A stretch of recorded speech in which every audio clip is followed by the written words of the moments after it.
नमस्कार दोस्तों। एक बहुत प्यारा कजरी गीत प्रस्तुत कर रही हूँ। एक पत्नी अपने पति का इंतज़ार कर रही है। सावन का महीना आ गया और उसके पति परदेश से लौटकर अभी घर नहीं आए हैं। वो क्या सोच रही है, क्या अनुभव कर रही है सावन के महीने में, आइए सुनते हैं इस गीत के माध्यम से। गीत पूरा सुनिएगा और कमेंट करके बताइएगा कि गीत कैसा लगा।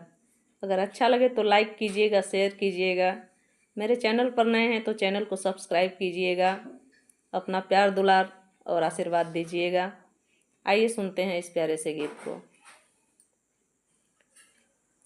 हरे रामा रे मझिम बरसे पनिया सैया नहीं आए रे हरी। हरे रामा रे मझिम बरसे पनिया सैया नहीं आए रे हरी।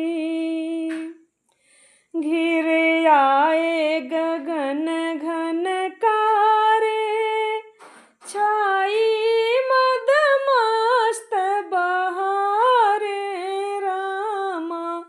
हरे रामा भेजे नायक पतिया सैया नहीं आए हरी। हरे रामा भेजे नायक पतिया सैया नहीं आए हरी।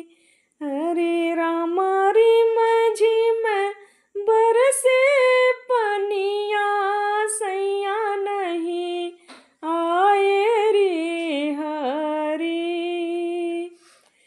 चमके